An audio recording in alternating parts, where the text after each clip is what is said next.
오늘도 말씀과 함께 큐티로 승리하시길 축복합니다. 8월 17일 우리에게 주신 말씀은 이사야 28장 14절부터 29절까지입니다.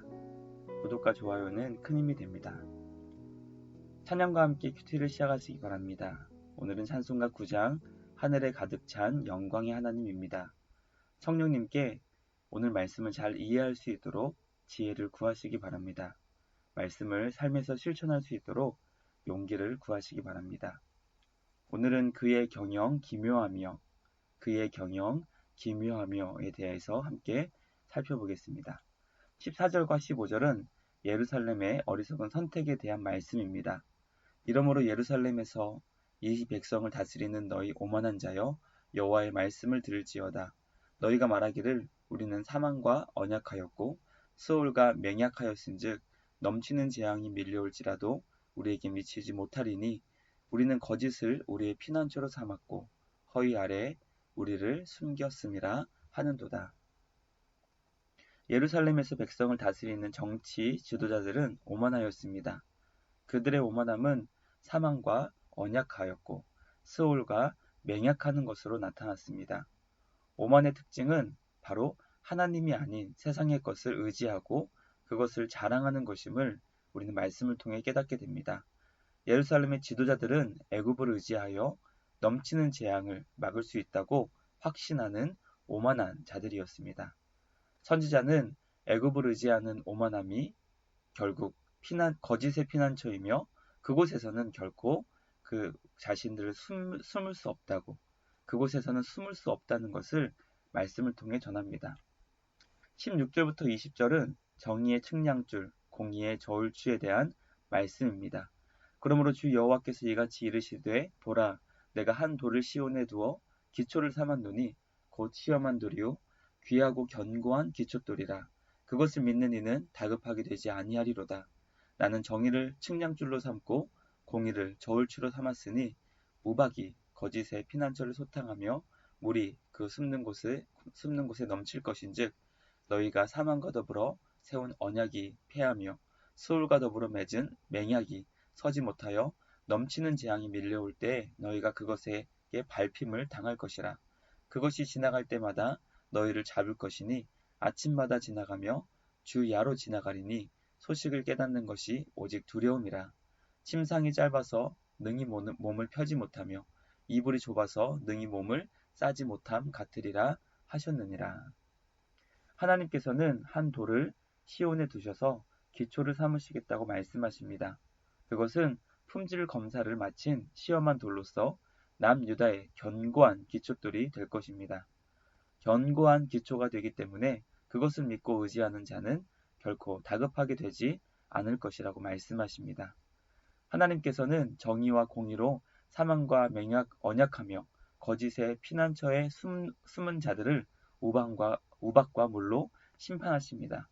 애굽과 맺은 언약은 사망과 더불어 사라지게 되고 재앙이 밀려올 때 처참하게 밟히게 될 것입니다. 애굽과의 동맹은 넘치는 재앙이 지나갈 때마다 아침마다 주야로 시도 때도 없이 일어나는 재앙의 상황 가운데 두려움과 공포를 가져다 줄 것입니다.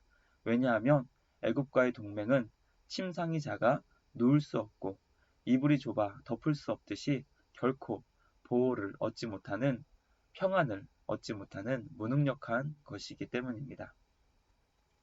21절과 22절은 시온에 대한 하나님의 심판 예언에 대한 말씀입니다. 대저 여호와께서 브라심 산에서와 같이 일어나시며 기브온 골짜기에서와 같이 진노하사 자기의 일을 행하시리니 그의 일이 비장할 것이며 자기의 사역을 이루시리니 그의 사역이 기이할 것임이라. 그러므로 너희는 오만한 자가 되지 말라. 너희 결박이 단단해질까 하노라.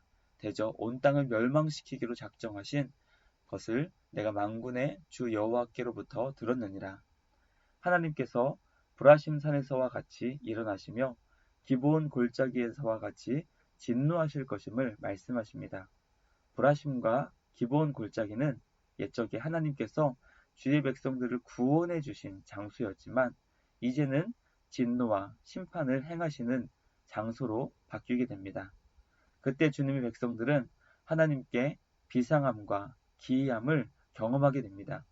비상함과 기이함이란 하나님께서 마치 남유다 백성에게 이방인과 같이 낯설고 멀게 느껴지는 존재가 되신다는 의미입니다. 즉, 가까이 오셔서 구원해 주신 그 하나님께서 이제는 멀리 낯설게 느껴지며 그들을 심판하시는 하나님이 되신다는 말씀입니다. 선지자는 남유다에게 오만한 자가 되지 말고 주님께 돌아오라는 회개의 말씀을 전합니다. 더 이상 그들을 향한 죽음의 결박이 단단해지지 않도록 주님께 돌아와 유일한 구원 되시는 하나님을 의지해야 된다고 말씀을 전합니다. 선지자는 하나님께 받은 말씀을 전하며 하나님께서 온 땅을 멸망시키시기로 작정하셨지만 회개하여 주님께 돌아오면 회복의 기회가 있다는 것을 말씀합니다. 마지막 23절부터 29절은 하나님의 기묘한 경영 그리고 광대한 지혜에 대한 말씀입니다. 너희는 귀를 기울여 내 목소리를 들으라. 자세히 내 말을 들으라. 파종하려고 가는 자가 어찌 쉬지 않고 갈기만 하겠느냐. 자기 땅을 개간하며 고르기만 하겠느냐. 진면을 이미 평평히 하였으면 소회향을 뿌리며 대회향을 뿌리며 소맥을 줄줄이 심으며 대맥을 정한 곳에 심으며 귀리를 그가에 심지 않겠느냐. 이는 그의 하나님이 그에게 적당한 방법을 보이사 가르치셨음이며 소회향은 도랫개로 떨지 아니하며 대회향은 수레바퀴에 굴리지 아니하고 소회향은 작대기로 떨고 대회향은 막대기로 떨며 곡식은 부수는가 아니라 늘 떨기만 하지 아니하고 그것에 수레바퀴를 굴리고 그것을 말굽으로 밟게 할지라도 부수지는 아니하리니 이도 만군의 여호와께로부터 난 것이라. 그의 경영은 기묘하며 지혜는 광대하니라. 선지자는 하나님께로부터 들은 말씀을 전하는 선지자의 목소리를 귀 기울여 들을 것을 전합니다. 파종하는 자가 밭을 갈아엎는 이유는 씨를 뿌리기 위함입니다. 하나님께서 무엇을 어떻게 심어야 하는지 적당한 방법을 보이신 농사법에 따라 사람들은 농사를 할 것입니다. 또 그것을 추수할 때도 타작하는 방법을 다르게 하여 가장 효과적으로 열매를 거둘 수 있게 그들은 할 것입니다. 수학의 방법도 하나님께로부터 난 것입니다. 그러므로 하나님의 경영하심은 기묘하며 지혜의 광대함을 우리는 깨닫게 됩니다. 이 땅의 모든 것에 씨를 뿌리시고 그것을 자라게 하시며 적당한 때 알맞게 추수하시는 하나님의 그 기묘하신 경영, 광대하신 지혜를 늘 기억하며 우리의 모든 삶을 주님께 맡길 수 있는 오늘 하루가 되시길 주님의 이름으로 간절히 소망합니다. 말씀 함께 적용하기 원합니다. 하나님 외에 다른 것을 의지하는 오만함이 우리 가운데 있지는 않나요? 우리의 견고한 기초 되시는 주님만 온전히 의지하고 있는지 함께 돌아보기 원합니다. 하나님의 기묘하신 경영과 광대하신 지혜를 삶에서 경험하고 있는지 말씀을 함께 적용하기 원합니다. 말씀으로 함께 기도하기 원합니다. 주님, 나의 오만함을 극복하게 하여 주시옵소서. 구원의 반석 되시는 주님만 의지하게 하여 주시옵소서. 주님의 놀라운 경영과 광대하신 지혜에 우리 삶을 맡기게 하여 주시옵소서. 우리 함께 기도하기 원합니다. 하나님 아버지, 오만함은 하나님을 의지하지 않는 것임을 우리는 말씀을 통하여 깨닫게 됩니다.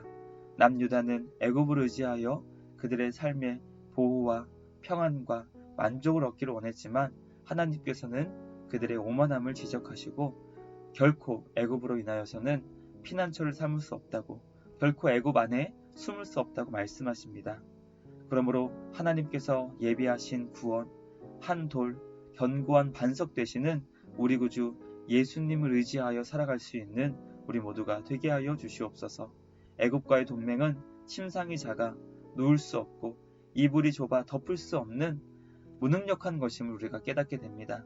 이 세상 그 어떤 것도 영원한 참된 안식을 우리에게 줄 수 없고 구원을 가져다 줄 수 없는 것임을 깨달으며 하나님만 의지하는 자가 되게 하여 주시옵소서. 주님의 경영하심은 놀랍고 그 지혜는 광대하심을 늘 기억하며 하나님께 우리의 삶을 맡기며 나아가는 우리의 삶이 될 수 있도록 인도하여 주시옵소서. 오늘도 주님만을 의지하며 예수님의 이름으로 기도드리옵나이다. 아멘. 오늘도 주님 안에서 말씀과 함께 승리하시길 주님의 이름으로 축복합니다.